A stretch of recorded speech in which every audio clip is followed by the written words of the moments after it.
Izurretako ikastolan, nik gogoratzen dut, bat zala, Urresti, aita, Urresti zan, etxe haien kontratista.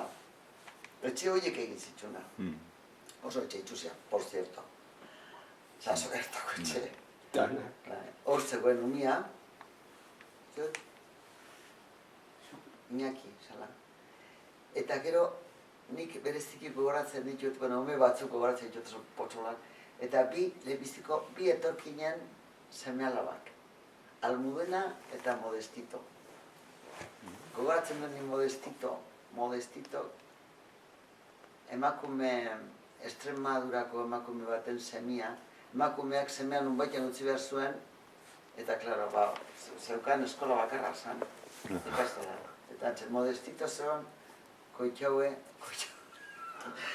hain, ez zu mundura, eta nik ere ez nekian, zazui hartan oso gutxi genekien. Gaur egunen ez dakigu asko, baina.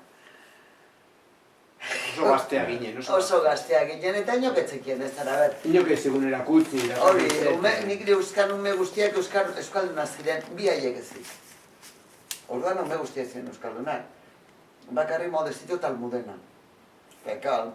Almudena familia Madrilgoa zeukan, eta Modestito Extremadurakoa.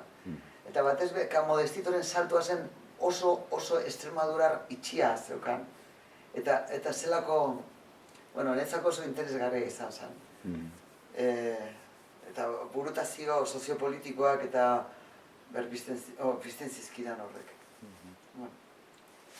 Ikastola, itxi ziguten ikastola. Egon nintzen, sartu irailan eta martxoan ja Don Pablo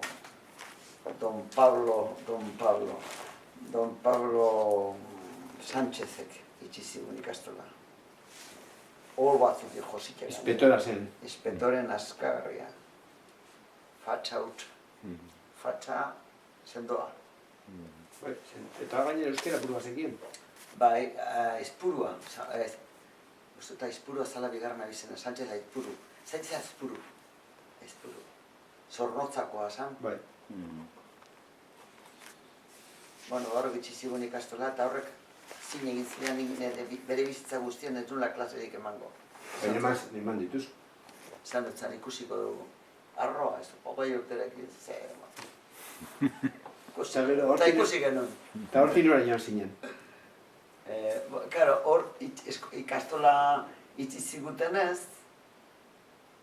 martxotik aurrera, martxotik ekainera, etxerik etxe bili ginen, umen etxeetatik klasek emoten, ume kuadrilarekin, karo.